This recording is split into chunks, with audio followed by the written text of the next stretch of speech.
দাবি মেনে নেয়ার পরও কেন এত সহিংসতা, প্রশ্ন প্রধানমন্ত্রীর। পঙ্গু হাসপাতাল ও ক্ষতিগ্রস্ত সেতু ভবন পরিদর্শন। আওয়ামী লীগের অর্জন ধ্বংস করাই বিএনপি জামায়াতের উদ্দেশ্য বললেন ওবায়দুল কাদের। গুজবে কান না দেওয়ার আহ্বান স্বরাষ্ট্রমন্ত্রীর। এবং রবি থেকে মঙ্গলবার সকাল ৯টা থেকে বিকেল ৩টা পর্যন্ত চলবে সরকারি বেসরকারি অফিস।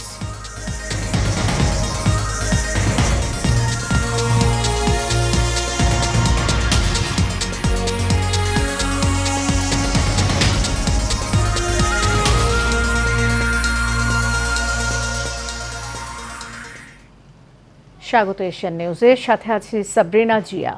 এতক্ষণ শুনছিলেন বিআরবি কেবল ইন্ডাস্ট্রিজ লিমিটেড সংবাদ শিরোনাম। এবার চলে যাব পুরো খবরে। দেশ ও দেশের অর্থনীতিকে পঙ্গু করতে বিএনপি জামায়াত কোটা বিরোধী আন্দোলনের নামে ষড়যন্ত্র ও তাণ্ডব চালিয়েছে বলে মন্তব্য করেছেন প্রধানমন্ত্রী শেখ হাসিনা। সম্প্রতি দেশের সংঘটিত জামায়াত বিএনপি তাণ্ডবে আহতদের চিকিৎসার খোঁজ খবর নিতে পঙ্গু হাসপাতালে গিয়ে এসব কথা বলেন তিনি। সরকার প্রধান প্রশ্ন রাখেন, সব মেনে নেয়ার পরও ভয়ঙ্কর তাণ্ডব আর আন্দোলনটা কিসের? বিস্তারিত দেখুন নূর মোহাম্মদ ভূঁইয়ার রিপোর্টে। সম্প্রতি দেশের সহিংসতায় বিভিন্ন স্থানে সংঘটিত জামায়াত বিএনপির সন্ত্রাসী হামলায় আহতদের বর্তমান শারীরিক অবস্থা ও চিকিৎসার খোঁজখবর নিতে পঙ্গু হাসপাতাল নিটর পরিদর্শনে যান প্রধানমন্ত্রী শেখ হাসিনা। এ সময় আহতদের যথাযথ চিকিৎসা নিশ্চিত করতে সব ধরনের আশ্বাস দেন বঙ্গবন্ধু কন্যা। হাসপাতাল পরিদর্শন শেষে নিজেকে আর ধরে রাখতে পারেননি প্রধানমন্ত্রী। চোখের কোণায় পানি বলে দেয় কতটা বেদনাদায়ক এই অশ্রু। আর এইভাবে মায়ের কোল খালি হোক এটা আমি চাই না, কারণ আমি তো বাবা মা সব হারিয়েছি। আমি তো জানি হারাবার ব্যথা কত কষ্ট, কিন্তু সেই কষ্ট বুকে নিয়ে তো ফিরে আসতে এদেশের মানুষের জন্য। এখানে আমার তো কোনো চাওয়া পাওয়া নেই। সরকার প্রধান প্রশ্ন রেখে বলেন, সব দাবি মেনে নেওয়ার পরও আন্দোলন আর ভয়ঙ্কর তাণ্ডবটা কিসের? দেশের উন্নয়ন নাকি মানুষের জন্য কাজ করা? কি অপরাধ? দেশবাসীর কাছে আমি বিচার চাই। কি অপরাধটা কি করেছি যে এইভাবে, যেখানে আমি মানুষের ভাগ্য পরিবর্তনের কাজ করে যাচ্ছি, মানুষের জীবন মান উন্নয়ন করেছি। আজকে বাংলাদেশ সেই 2008-এর বাংলাদেশ আর 2024-এর বাংলাদেশ তো এক না। বাংলাদেশের মানুষের জীবন মান তো উন্নত হয়েছে। আমাদের অর্থনীতি আজকে কত কত উপরে উঠে গিয়েছিল, এবং এটা মনে হলো যে এটা আর কিছুই না। এটা আমাদের অর্থনীতিকে সম্পূর্ণ পঙ্গু করে দিয়ে বাংলাদেশকে আবার ভিক্ষুকের জাতি করে দেওয়া, এটাই বোধহয় এদের পিছনে ষড়যন্ত্র। আহতদের চিকিৎসা সহ সবকিছুর ব্যবস্থা করবে সরকার জানিয়ে প্রধানমন্ত্রী বলেন, যারা ধ্বংসযজ্ঞ চালিয়েছে তাদের বিচার এদেশের জনগণকেই করতে হবে। আজকে চিকিৎসার জন্য যা যা লাগবে আমরা করে দেবো, করে দিচ্ছি। আর যারা পা হারিয়েছে বা হাত হারিয়েছে, আমরা কৃত্রিম পায়ের ব্যবস্থা করে দেব, যাতে তারা আবার সুস্থ মানুষের মতো চলতে পারে, নিজের কাজ করতে পারে। এবং এর মধ্যে একজন আবার প্রতিবন্ধীও, কাজে তার মা যাতে ভালোভাবে চলতে পারে। প্রতিবন্ধী অবশ্য আমরা ভাতাও দিচ্ছি, কিন্তু তাকে আরও ব্যবস্থা করে দেব, আমাদের যতটুকু সাধ্য করে দেব। কিন্তু যারা এইভাবে আগুন দিয়ে পুড়িয়ে মানুষের সে কষ্টে আবার ফেলে দিল, তাদের বিচার দেশের মানুষকেই করতে হবে। আমি খালি সকলের সহযোগিতা চাই। এরপর জামায়াত বিএনপির অগ্নিসন্ত্রাস ও ধ্বংসযজ্ঞের আরেক অধ্যায় মহাখালী সেতু ভবন এবং দুর্যোগ ব্যবস্থাপনা অধিদপ্তর ভবন পরিদর্শন করেন প্রধানমন্ত্রী। নূর মোহাম্মদ ভূঁইয়া, এশিয়ান টেলিভিশন, ঢাকা। সাধারণ শিক্ষার্থী কোটার মধ্যে সীমাবদ্ধ ছিল, কিন্তু বিএনপি জামায়াত এর উপর ভর করে সহিংসতা চালিয়েছে বলে মন্তব্য করেছেন আওয়ামী লীগের সাধারণ সম্পাদক, সড়ক পরিবহন ও সেতুমন্ত্রী ওবায়দুল কাদের। দুর্বৃত্তদের হামলার পুড়ে যাওয়া সেতু ভবন পরিদর্শনের সাথে পরিদর্শনে এসে এসব কথা বলেন তিনি। ওবায়দুল কাদের অভিযোগ করেন, শেখ হাসিনার অর্জনকে ধ্বংস করাই ছিল নাশকতাকারীদের উদ্দেশ্য। নূর মোহাম্মদ ভূঁইয়ার আরও একটি রিপোর্ট। আন্দোলনের নামে দুষ্কৃতিকারীদের তাণ্ডবে বিধ্বস্ত মহাখালী সেতু ভবন পরিদর্শন করেন প্রধানমন্ত্রী। এ সময় তার সাথে ছিলেন আওয়ামী লীগ সাধারণ সম্পাদক ও সেতুমন্ত্রী ওবায়দুল কাদের। পরে সাংবাদিকদের সাথে মতবিনিময় করেন তিনি। এ সময় তিনি বলেন, যারা কোটা আন্দোলনের উপর ভর করে ধ্বংসযজ্ঞ চালিয়েছে তারা সাধারণ শিক্ষার্থী নয়, বিএনপি জামাতেই এই অগ্নিসন্ত্রাসী কার্যক্রম চালিয়েছে। এই আন্দোলনে উপর ভর করেছে তাদের দীর্ঘদিনের ব্যর্থতা অবসানের জন্য 18 সালে তারা ব্যর্থ হয়েছে। নির্বাচনের আগে অক্টোবর মাসে তারা ব্যর্থ হয়েছে। নির্বাচনে তারা হেরে যাওয়ার ভয়ে অংশ নেয়নি। মেট্রো রেল ও এলিভেটেড এক্সপ্রেসওয়ে কবে চালু হবে এর সিদ্ধান্ত প্রধানমন্ত্রী দিবেন জানিয়ে সেতুমন্ত্রী বলেন, পরিবহন খাতে উন্নয়ন ক্ষতিগ্রস্ত হওয়ায় ভোগান্তিতে পড়েছে সাধারণ মানুষ। আজকে দেখুন, মেট্রো রেল নেই, পার্থক্যটা বুঝেন, জনভোগান্তি কোথায়। আজকে এলিভেটেড এক্সপ্রেসওয়ে নেই, ফার্ম গেট থেকে এয়ারপোর্টে 8 মিনিটে যাতায়াতে স্বপ্ন এখন দুঃস্বপ্ন। মানুষ কষ্ট পাচ্ছে।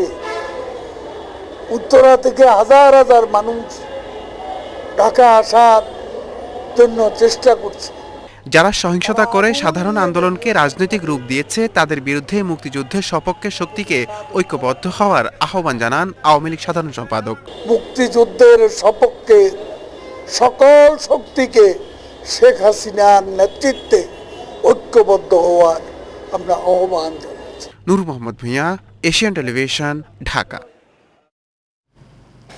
স্বরাষ্ট্রমন্ত্রী আসাদুজ্জামান খান কামাল বলেছেন, একটি মহল সোশ্যাল মিডিয়ার মাধ্যমে গুজব ছড়িয়ে সাধারণ মানুষের মধ্যে বিভ্রান্তি ছড়াচ্ছে।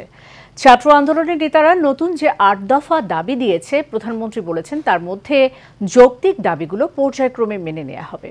কোটা আন্দোলন চলাকালে সহিংসতায় নারায়ণগঞ্জে ক্ষতিগ্রস্ত সরকারি বেসরকারি বিভিন্ন প্রতিষ্ঠান পরিদর্শনের পর আজ জেলা পুলিশ সুপার কার্যালয়ে সাংবাদিকদের স্বরাষ্ট্রমন্ত্রী এসব কথা বলেন। তিনি বলেন, দেশে সংঘবদ্ধ হামলা চালিয়েছে বিএনপি জামায়াত। সাংবাদিকদের এক প্রশ্নের জবাবে আসাদুজ্জামান খান কামাল বলেন, কোটা আন্দোলনের সমন্বয়কারী 3 জনকে নিরাপত্তা হেফাজতে রাখা হয়েছে। কারা তাদের আক্রমণ করতে চায় সে বিষয়ে জিজ্ঞাসাবাদ করে পরবর্তী ব্যবস্থা নেওয়া হবে। সরকার ক্ষমতা আগলে রাখার জন্য বিভিন্ন কৌশল অবলম্বন করছে বলে মন্তব্য করেছেন বিএনপি মহাসচিব মির্জা ফখরুল ইসলাম আলমগীর। বিকেলে এক বিবৃতিতে তিনি এসব কথা বলেন। তিনি অভিযোগ করেন, আইন শৃঙ্খলা বাহিনীর কিছু সদস্য মিথ্যা, বানোয়াট, ভিত্তিহীন, কাল্পনিক কল্পকাহিনী রচনার মাধ্যমে জনগণের সামনে তুলে ধরেছে, কিন্তু দেশের জনগণ তা বিশ্বাস করে না। সরকার জোর করে ক্ষমতাকে আঁকড়ে ধরে রাখার লক্ষ্যে দেশে কারফিউ দিয়ে রেলসহ সকল যোগাযোগ ব্যবস্থা বন্ধ করে রেখেছে, যার ফলে জনগণকে কর্মহীন রেখে অনাহারে দিনাতিপাত করতে বাধ্য করা হচ্ছে বলে অভিযোগ করেন মির্জা ফখরুল।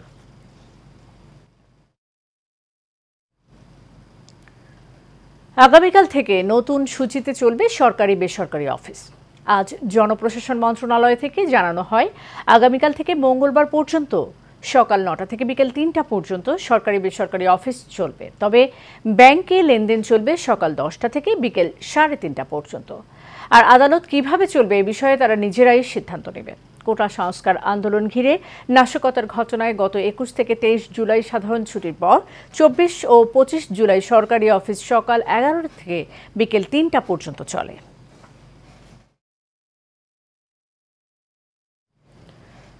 রাজধানীর হাসপাতালগুলোতে কাতরাচ্ছেন গত কয়েকদিনের নাশকতায় আহত রোগীরা। তাদের পাশে অনেকটা নিরুপায় হয়ে বসে থাকতে দেখা গেছে স্বজনদের। শহীদ সোহরাওয়ার্দী হাসপাতালে মনোয়ার হোসেনের স্ত্রীর কাছে জানা গেল, 8 দিনে তার স্বামীকে দেখতে যায়নি কেউই। আন্দোলনের দিন মুঠোফোনে প্রধানমন্ত্রীর ছবি পেয়ে মনোয়ারাকে বেধড়ক পিটিয়েছে দুর্বৃত্তরা। শহীদুল হক জীবনের ক্যামেরায় আরও জানাচ্ছেন বাতিন বিপ্লব। গেল 8 দিন ধরে হাসপাতালের বিছানায় জীবন মৃত্যুর সন্ধিক্ষণে আটকে আছে মধ্যবয়সী মনোয়ার হোসেন। হাসপাতালের বিছানার পাশে জীবনসঙ্গী শারমিন সুলতানার নির্বাক অপেক্ষা। জীবিত নাকি মৃত ফিরবে স্বামী, তার কোনো নিশ্চয়তা নেই। শিক্ষার্থীদের আন্দোলনের শুরুতে একদল অপরিচিত মুখের হিংস্রতার শিকার হয় মনোয়ার। প্রথমে তার গন্তব্য জানতে চায় তারা, পরে মোবাইলের পাসওয়ার্ড খুলে দেখতে পায় প্রধানমন্ত্রীর ছবি। এরপরই শুরু হয় এলোপাতারি মারধর। মুহূর্তে জ্ঞান হারিয়ে ফেলে মনোয়ার। হামলাকারীরা তাকে মৃত ভেবে ফেলে রেখে চলে যায়। জ্ঞান ফিরে পাওয়ার পর কেউ একজন তাকে হাসপাতাল পর্যন্ত পৌঁছে দেয়। এর পরের ঘটনা শুনুন তার স্ত্রীর মুখেই। এবং বাসা থেকে বলে বের হলো যে এই দুঃসময়ে সে যদি আমরা ওখানে না থাকি, দলের নেতারা সবাই থাকে, পরে সারাদিনই ওখানে পার্টি অফিস ধানমন্ডি 3-এর যে অফিসটা ওখানেই ছিল, সারাদিনই ছিল। পরে যখন বিকেলে আর কি বাসায় ফেরার পথে ওই রিক্সায় ছিল, আপনার রিক্সার থেকে নামিয়ে ওরা হলো জিজ্ঞেস করলো কোথায় যাবেন, তারপরে বলছে আমি হসপিটালে যাবো, আমার পেশেন্ট আছে। তো ওরা ফোনটা নিয়ে নিছে, ফোনটা নিয়ে ওরা হলো পাসওয়ার্ডটা নিয়ে তারপরে হলো ফোনের গ্যালারি চেক করে যখন দেখলো প্রধানমন্ত্রীর সাথে অনেকগুলো ছবি, তখন ফোনটা উঁচু করে ধরে আর কি বলেই পাইছি প্রধানমন্ত্রীর লোক, 1 নাম্বার লোক। এই বলার পরে মানে ওরকম বলে যে শত শত লোক মনে হয় একসাথে লাঠি নিয়ে নিয়ে মানে সবাই একসাথে ঝাঁপিয়ে যে যার মতো লাঠি রড, মানে বলার মতো না, যে ঘটনাটা বলার মতো না। এ তো তখনই হয়ে মানে মাটিতে লুটিয়ে পড়লো এরকম। ক্ষতস্থানে ব্যান্ডেজ করার পর থেকে বিছানায় কাতরাচ্ছে মনোয়ার। তবে এখন বেশিরভাগ সময়ই ঔষধ দিয়ে তাকে ঘুম পাড়িয়ে রাখছে চিকিৎসক। হ্যাঁ, এলাকার এমপি বলেন বা স্থানীয় বলেন ওরকম পর্যায়ে কেউ আসলে আমি কারোর রেসপন্স পাইনি। আমাকে শুধু একটু ফোন করেছিল, জাস্ট জিজ্ঞেস করেছে, কিন্তু এসে কেউ দেখা করবে বাই করবে এরকম কারোরই কোনো রেসপন্স আমি পাইনি।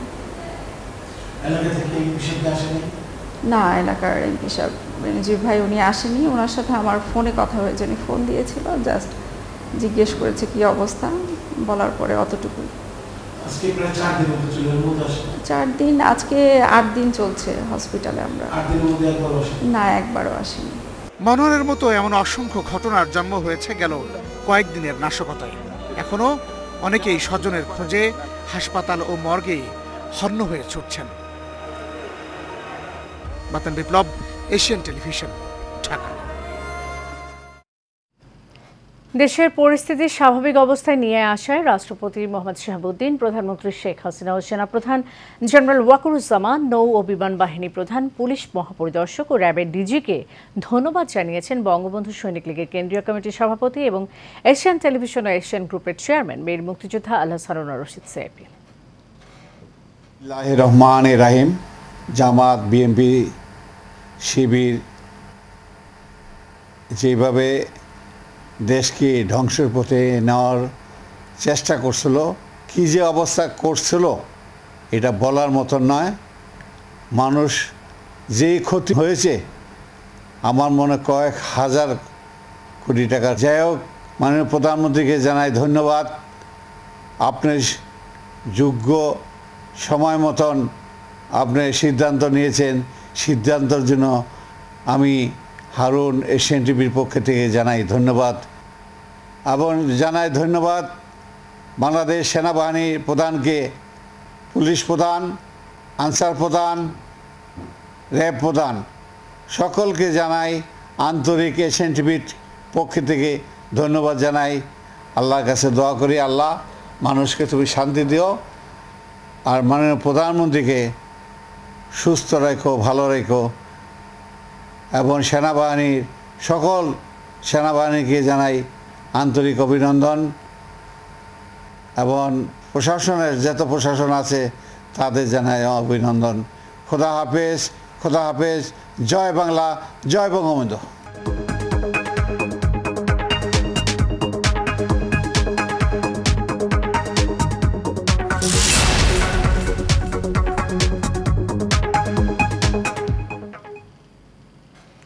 টানা দ্বিতীয়বারের মতো ইলেকট্রিক ও ইলেকট্রনিক্স পণ্য রপ্তানিতে বিশেষ অবদানের জন্য জাতীয় রপ্তানি ট্রফির স্বর্ণ পদক পেয়েছেন ওয়ালটন হাইটেক ইন্ডাস্ট্রিজ পিএলসি। 2021-22 অর্থবছরে বৈদেশিক মুদ্রা আহরণে বিশেষ অবদানের জন্য 32টি পণ্য খাতের মোট 77টিতে প্রতিষ্ঠানকে জাতীয় রপ্তানি ট্রফির স্বর্ণ, রৌপ্য ও ব্রোঞ্জ পদক প্রদান করা হয়। এর মধ্যে ইলেকট্রিক ও ইলেকট্রনিক্স পণ্য রপ্তানি খাতে স্বর্ণপদক অর্জন করেছে ওয়ালটন। অনুষ্ঠানে প্রধান অতিথি প্রধানমন্ত্রী শেখ হাসিনার কাছ থেকে জাতীয় রপ্তানি ট্রফির স্বর্ণপদক গ্রহণ করেন ওয়ালটন হাইটেক ইন্ডাস্ট্রিজ পিএলসির সাবেক চেয়ারম্যান ও বর্তমান পরিচালক SM নুরুল আলম রিজভী। দর্শক, শেষ করব এশিয়ান নিউজ। যাবার আগে BRB কেবল ইন্ডাস্ট্রিজ লিমিটেড সংবাদ শিরোনাম জানিয়ে দেব আরও একবার।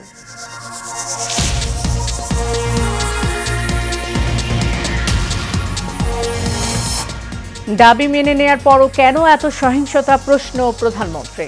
পঙ্গু হাসপাতাল ও ক্ষতিগ্রস্ত সেতু ভবন পরিদর্শন।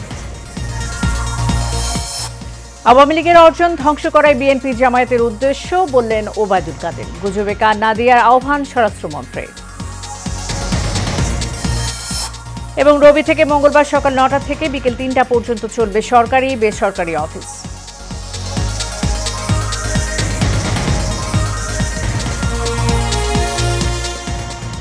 এশিয়া নিউজ এ পর্যন্তই। পরের সংবাদ দেখার আমন্ত্রণ রইল। ধন্যবাদ সাথে থাকার জন্য।